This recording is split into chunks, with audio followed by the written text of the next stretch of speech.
ومن اراد الآخرۃ وسعى لها سعيها وهو مؤمن فاولئک کان سعیهم مشکورا. اس آیت میں اللہ نے کامیاب ہونے کی 4 شرطیں بیان کی ہیں. ہم میں سے ہر شخص چاہتا ہے نا کامیاب ہونا, تو اللہ نے کتنی شرطیں بیان کی ہیں؟ 4. سب سے پہلی شرط ومن اراد الآخرہ, آپ کی نیت کیا ہونی چاہیے؟ آخرت. انسان تہجد گزار ہو, اللہ کی راہ میں جہاد کرے, تبلیغ کرے, اگر نیت اللہ کی رضا نہیں ہے تو وہ عمل مقبول نہیں. کتنا ہی بظاہر حدیث میں آتا ہے وہ شہید جہنم میں ڈال دیا جائے گا جو لوگوں کو دکھانے کے لیے اللہ کی راہ میں لڑاؤ. دوسری شرط اللہ نے کیا بیان کی ہے؟ وسعا, صرف نیت کافی نہیں ہے بلکہ کیا کرے؟ کوشش. بیٹھا ہوا ہے ہاتھ پہ ہاتھ رکھے ہوئے, میری نیت ہے میں صدقہ خیرات کروں گا, صدقہ کرنے کی کوشش نہیں کرتا. میری نیت ہے میں رشتہ داری کو جوڑوں گا, جوڑنے کی کوشش نہیں کرتا. میری نیت ہے میں جہاد کروں گا, تیاری نہیں کرتا, کوشش نہیں کرتا, نیت نہیں کرتا. نیت سے مراد عمل کی نیت. میری نیت ہے جی میں ماں باپ کی خدمت کروں گا مگر خدمت کی کوشش نہیں کرتا. تو اللہ نے کامیابی کی دوسری شرط کیا بیان کی ہے؟ وسعا, کوشش بھی بولے نا بھائی کرنی ہے. تیسری شرط وسعا لہا سعیہا, کوشش آخرت والی, اخپل طریقے سے کوشش. بولو بھائی اخپل تو سمجھتے ہیں نا, اخپل کوشش نہیں چلے. اب دیکھو فجر کی 2 رکعتیں ہیں نا, اگر میں کہوں کہ یار ایک اور ملا لو ساتھ میں, 3 پڑھ لو, بھائی میں کوئی غلط تو نہیں کر رہا نا کہ نبی امام نے 3 پڑھائی, پبلک پکڑ لے گی امام کو, بھائی امام صاحب آپ سے بھولے سے ایسے ہوا ہے. امام صاحب کہتے ہیں استغفر اللہ, بھولے سے نہیں, میں نے جان کر پڑھی ہیں 3 رکعتیں. کیوں بھائی امام صاحب جان کر کیوں پڑھی؟ بھائی میں نے اس لیے پڑھی ہے کہ 2 سجدے پہلی رکعت میں, 2 دوسرے میں, 2 اگر گریبی میں لگا دو تو کیا جا رہا ہے بھائی؟ 4 تو اللہ کی طرف سے فرض ہیں, 2 ہماری طرف سے کیا ہو گئے؟ گریبی ہو گئے. اور اگر تم لوگ کو تکلیف ہوئی ہے, ٹائم زیادہ لگ گیا ہے, تو کل نہیں کروں گا میں, چلو کل سے دوبارہ 2 رکعتیں پڑھاؤں گا. آپ چھوڑ دو گے امام کو؟ بولے گا بھائی دوبارہ پڑھا نماز, بلکہ آپ تو کہو گے پتہ نہیں عقیدے اس کے صحیح ہے بھی یا نہیں ہے, دوسرا امام لاؤ بھائی. اب وہ دلیل میں یہ دینا شروع کر دے کہ منع دکھاؤ, کہاں تیسری رکعت سے نبی صلی اللہ علیہ وسلم نے منع کیا ہے؟ کہاں نبی صلی اللہ, اور عقلی دلیل یہ دے کہ نبی کیسے اللہ کے سامنے سجدہ کرنے سے روک سکتے ہیں؟ ہم تو 4 کے 6 سجدے کر رہے ہیں. نبی نے تو فرمایا قرۃ عینی فی الصلاۃ, میری آنکھوں کی ٹھنڈک کس میں ہے؟ نماز میں, اور سجدہ تو رکن اعظم ہے. تو بھائی نبی نے منع کہاں کیا ہے؟ منع کی حدیث دکھاؤ. جتنے مرضی دلائل کے زمین آسمان کے قلابے ملا دے, میرا خیال ہے کوئی گوار سے گوار دیہاتی 5ویں کلاس کا بچہ بھی اس کے دلائل سے متاثر نہیں ہوگا. بھائی نبی نے جب 2 پڑھے تو نبی سے آگے نکلنے کی کوشش کر رہا ہے. 2 رکعتیں پڑھی ہیں, عبادت توقیفی ہوتی ہے, اس میں اخپل طریقہ نہیں چلتا. یہاں تو میرے بھائی ہماری سمجھ میں یہ بات آتی ہے, بہت معذرت کے ساتھ, جب ہماری خاندانی رسومات اور ہماری بدعتیں ہمارے سامنے آ کے کھڑی ہوتی ہیں اور شریعت دوسری طرف, تو پھر ہمیں یہ حدیثیں اور یہ باتیں سمجھ میں نہیں آتی. وہاں ہم کہتے ہیں حرج کیا ہے. ایک صاحب نے مجھ سے پوچھا یہ وضو کی ہم اتنی دعائیں پڑھتے ہیں اور طواف میں عجیب عجیب دعائیں مشہور ہیں, طواف کی دعائیں جو ہے اگر ہم پڑھیں تو حرج کیا ہے؟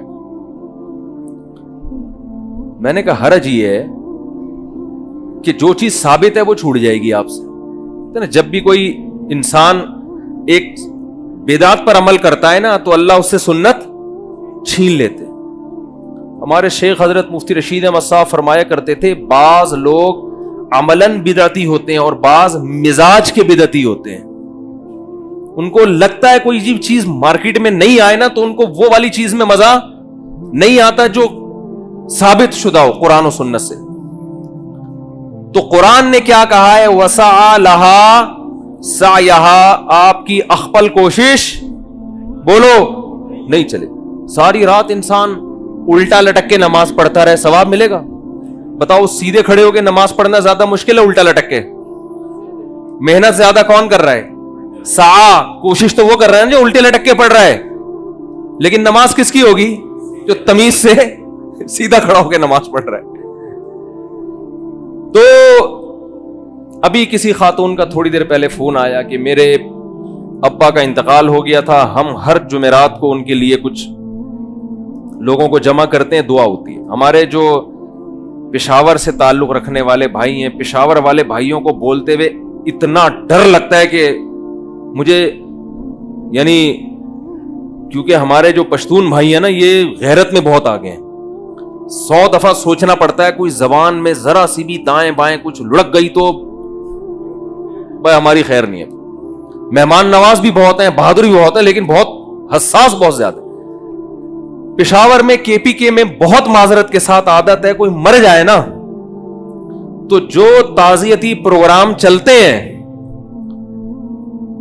رشتہ دار کہتا ہے جو میت کا بیٹا، کاش میں مر جاتا اور ابا یہ ذمہ داری مہمانوں کو نمٹانے کی سنبھال لیتے۔ یہ حالت ہو جاتی ہے، یعنی ان کا یہ ہوتا ہے، سب کی بات نہیں کر رہا بھائی، جو بیان سن رہے ہیں ان کے علاوہ کی، بندہ مر جائے نا جو تمبو لگنے کے بعد تعزیتی پروگرام، پھر قرآن خوانیاں، پھر دیگیں، پھر جو آ رہا ہے اس کو چائے، پھر ایک رسم ہے جو آ رہا ہے دعائے خیر و شفا، اللہ تعالیٰ مغفرت کو نہ دے وغیرہ وغیرہ، پوری لمبی دعا۔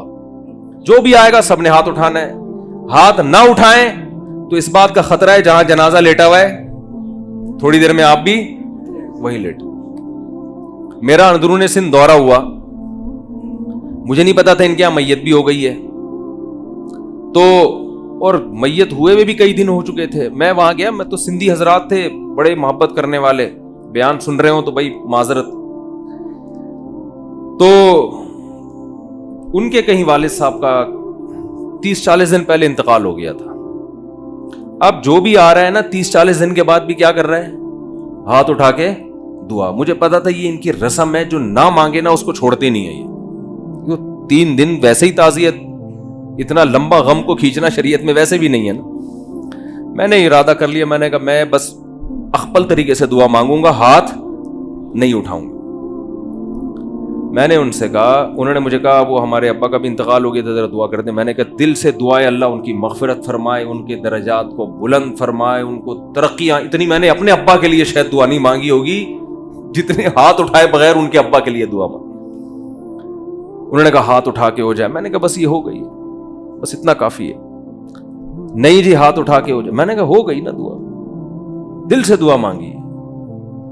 تو کہہ رہے ہیں آپ ہاتھ کیوں نہیں اٹھا رہے؟ میں نے کہا دیکھو سب اٹھاتے ہیں، یہ ضروری سمجھ لیا ہے، کوئی چیز اپنے اوپر مسلط نہ کرو، ہنسی خوشی زندگی گزارو، جو زندہ ہیں ان کی بھی فکر کرو نا، کچھ ان کو ٹینشن نہ دو۔ نہیں بھائی، پھر تھوڑی دیر میں ایک بندہ آیا، ہاتھ اٹھائے، ہم بھی ڈھیڑ بن کے بیٹھ گئے تھے۔ پھر کیا ہوا جی، کھانا تھا، کھانے کے بعد ان کے دفتر میں گئے، کوئی ان کا افتتاح تھا، پھر انہوں نے کہا ہاتھ اٹھائے۔ میں نے کہا اللہ اس سے زیادہ میرے بس میں، یہ پکڑ کے مجھے ماریں گے۔ پھر میں نے ہاتھ اٹھا لیا، میں نے کہا اللہ میں تو چاہ رہا تھا لیکن یہ جبر میں آ جاتا ہے، اس سے زیادہ میرے بس میں نہیں ہے۔ تو بھائی کیوں جو چیز شریعت سے ثابت نہیں ہے اس کے پیچھے کیوں اتنا پڑ جاتے؟ عربوں میں میتیں ہوتی ہیں، کتنے آرام سے انسان ہنستا کھیلتا دنیا سے جاتا ہے، اور کوئی قرآن خوانیاں نہیں ہوتی اس کے لیے، کوئی بڑے بڑے پروگرام نہیں ہوتے۔ ما تعالی الایمان ما قدر اللہ، عربوں کی زبان پہ 2 جملے ہوتے ہیں، ما قدر اللہ جو اللہ نے مقدر کیا، ما تعالی الایمان خوشی کی بات ہے، ایمان پر گیا، دعا کرتے رہتے ہیں بیٹھ کے اس کے لیے۔ ہمارے ہاں کیا پروگرام، تمبو لگتے ہیں، وہ آ رہا ہے، پھر جا رہا ہے کوئی، پھر وہ جو بیچارے جو پیچھے لواحقین ہیں، مجھے خود KPK سے فون آتے ہیں، کہتے ہیں ہمارے ہاں مفتی صاحب میت ہو جائے اتنا، تو ایمان کے بغیر کوئی نیکی مقبول نہیں ہے۔ مجھ سے لوگ اکثر پوچھتے ہیں یہ اتنے بڑے بڑے سائنسدان تھے، انہوں نے انسانیت کی اتنی خدمت کی ہے، اور آپ کہتے ہو یہ جنت میں نہیں جائیں گے، تو ان کو کوئی آخرت میں بدلہ نہیں ملے گا، ایسا کیوں ہے بھائی؟ اسلام ایسا سخت نظریہ کیوں سکھاتا ہے؟ میں ان سے کہتا ہوں دیکھو ان بڑے بڑے سائنسدانوں نے آپ کی خدمت کی، جس کی وجہ سے آپ کو ان سے اتنی محبت کہ آپ کو ان کا جنت میں نہ جانا اور جہنم میں جانا برا لگ رہا ہے، تو جس اللہ نے ان پر اتنے احسانات کیے تو اس اللہ سے ان کو تعلق کیوں نہیں تھا؟ آپ کو ان کے ایڈیسن نے بلب ایجاد کر لیا، ایک بلب دیا ہے اس نے. اب ہمارے یونیورسٹی کے طلبہ چاہتے ہیں جہنم میں نہ جائے، ہم بھی چاہتے ہیں نہ جائے، تو بھائی اگر نہ جائے تو ہمیں کیا ہو، لیکن اللہ کہہ رہا ہے کہ نہیں، اگر اس تک اسلام کی دعوت پہنچی تھی، عقیدہ توحید اس تک پہنچا اور اس نے عقیدہ توحید پر ایمان نہیں لایا، اللہ نہیں معاف کرے گا، یہ قرآن کا فیصلہ ہے. اب ہمارے جو یونیورسٹی کے لوگ ہیں نا، ان کو بڑے اشکالات ہوتے ہیں، اور اتنی انسانیت کی خدمت کی، بلب بنا کے چلا گیا. وہ بلب کیا کیا کر رہا ہے آپ دیکھو، وہ بلب جناب روشنی کا کام بھی کر رہا ہے، بیکری کے کیکوں کو بھی کیا کر رہا ہے، تازہ رکھ رہا ہے نا. پتہ نہیں لگتے ہیں، پہلے تو وہ کیک کو گرم کرنے کے لیے بلب لگایا کرتے تھے. تو کتنی خدمت کر کے چلا گیا وہ، اور یہ مسلمان لوگ کہتے ہیں کہ وہ جنت میں نہیں جائے گا. تو بھائی اس نے ایک بلب دے کر آپ پر احسان کیا، اور آپ کو اس کا جنت میں، اس کا جہنم میں جاتے ہوئے ترس آ رہا ہے کیونکہ آپ کا محسن ہے. تو جس خدا نے سورج دیا، چاند دیے، جس خدا نے ایڈیسن کو پیدا کیا، جس خدا نے اتنے بڑے بڑے ان لکم فی الانعام لعبرہ نسقیکم مما فی بطونہ من بین فرث ودم لبنا خالصا سائغا للشاربین. قرآن کہتا ہے سوکھا چارہ ہم ان جانوروں کو کھلاتے ہیں، سوکھے چارے کو تم رگڑ کے دیکھو تیل کا ایک قطرہ نہیں نکلے گا، لیکن اس جانور کو کھلاتے کیسا چکنا گاڑا دودھ اس سوکھی گھاس سے اللہ نکال کے دکھاتا ہے. اور اس خالصاً فرمایا کہ نہ اس میں گوبر کی بدبو نہ خون کی بدبو. ایک ہی فیکٹری میں اس چارے سے گوبر بھی بن رہا ہے، خون بھی بن رہا ہے، دودھ بھی بن رہا ہے، لیکن اس فیکٹری میں جہاں دودھ تیار ہو رہا ہے نہ گوبر کی بدبو آتی ہے نہ خون کی رنگت. خالصاً یہ اس کا کلر دیکھو اور مزہ دیکھو، سائغا للشاربین، پینے والوں کے حلق میں پھسلتا چلا جاتا ہے. بتاؤ دودھ کی ایجاد عجیب، زیادہ عجیب ہے یا بلب کی ایجاد؟ دودھ کی ایجاد بلب سے کئی گنا زیادہ عجیب. اور یہ دودھ اگر ہمیں پینے کو نہ ملے، ان بلبوں کو ہم خود ٹینشن میں آ کے اپنے ہاتھوں سے توڑ کے ختم کر دیں گے. کس قدر بڑی نعمت جس خدا نے، اور یہ ایک نہیں ہے، وَإِن تَعُدُّوا نِعْمَةَ اللَّهِ لَا تُحْصُوهَا. قرآن کہتے ہیں اگر ایڈیسن کی نعمتوں کو گنو گے 4-6 سے زیادہ اس کی چیزیں نہیں ملیں گی، اور وہ بھی اللہ کی دین ہوں گی. اللہ نے اس کی کھوپڑی میں ڈالا ہوگا کہ تو یہ بنا دے، خود سے نہیں جاتا کچھ کسی کا دماغ. اور جب اللہ کی نعمتوں کو تم گننا شروع کرو گے، لا تحصوها، تم قیامت آ جائے گی ان نعمتوں کو شمار نہیں کر سکتے. تو اس خدا سے جب تک آپ کو محبت نہیں ہوگی، اس خدا کے احکام کا التزام نہیں کرو گے، تو جنت میرے بھائی اللہ نے بنائی ہے. جس خدا نے جنت بنائی ہے وہ اپنے پرچے میں پاس ہونے والوں کو اس جنت میں داخل کرے گا. اس کا اپنا معیار ہے، جنت کا ہمارا اخپل معیار نہیں چلے گا، اس کا اپنا معیار ہے، اس معیار پہ پورا اترنا پڑے گا. اس سائنسدانوں کی تھوڑی ہے جنت جو ہم کہیں کہ جی سائنسدانوں نے بنائی ہے. جس خدا نے بنائی ہے وہ کہہ رہے میرا معیار پہ چلو. ایک چھوٹی سی بات کر کے اپنے بیان کو ختم کرتا ہوں. دیکھو آپ گھر سے باہر بہت اچھے ہیں دوستوں میں، باپ آپ کو اچھا جب کہے گا جب آپ باپ کے ساتھ اچھے ہو، دوست آپ کو اچھا جب کہے گا جب آپ دوست کے ساتھ اچھے ہو. اچھائی اور برائی کا جو معیار ہے وہ ہر ایک کا دوسروں سے مختلف ہے. بیوی آپ کو اچھا جب کہے گی جب آپ، جو بیویاں میرا بیان نہیں سن رہی ان کی بات کر رہا ہوں، جو خواتین یعنی لوگوں کی جو بیویاں، آپ کا پتہ نہیں کتنی بیویاں مولوی صاحب نے رکھی ہوئی ہیں، تو لوگوں کی بات کر رہا ہوں کہ عورت اس شوہر کو اچھا کہے گی جو پوری توجہ کس کو دے، بیوی کو. لیکن ساس اس شوہر کو اچھا، اس بیٹے کو اچھا کہے گی جو پوری توجہ کس کو دے، ماں کو. تو میرے بھائی ہمارے ہاتھ میں اگر جنت ہوتی تو پھر ہمارے معیارات دوسروں سے مختلف، ہر شخص کا اپنا معیار. جنت چونکہ اللہ نے بنائی ہے لہذا معیار بھی کس نے رکھا ہے، اللہ نے. اللہ کہتا ہے جو سب سے پہلے میرے ساتھ مخلص ہوگا اس کو میں جنت میں داخل کروں گا. تو یہ اللہ کا معیار ہے. تو اللہ نے 4 شرطیں بیان کی، یاد رہیں گی. نیت اچھی ہو، نمبر 2 کوشش بھی کرے، نمبر 3 اس کوشش میں بدعتوں کو شامل نہ ہونے دے، اور نمبر 4 عقیدہ بھی اس کا صحیح ہو. یہ 4 کوشش ہوگی تو اللہ فرماتے ہیں فَأُولَئِكَ كَانَ سَعْيُهُمْ مَشْكُورًا. ان کی کوشش کا صرف بدلہ نہیں ملے گا، بہت اچھا بدلہ ملے گا. مشکورہ کا یہ مطلب ہے، صرف بدلہ نہیں بلکہ جتنا کرو گے کم سے کم 10 گنا، اور اس سے زیادہ اللہ جس کے لیے چاہے بڑھا دے.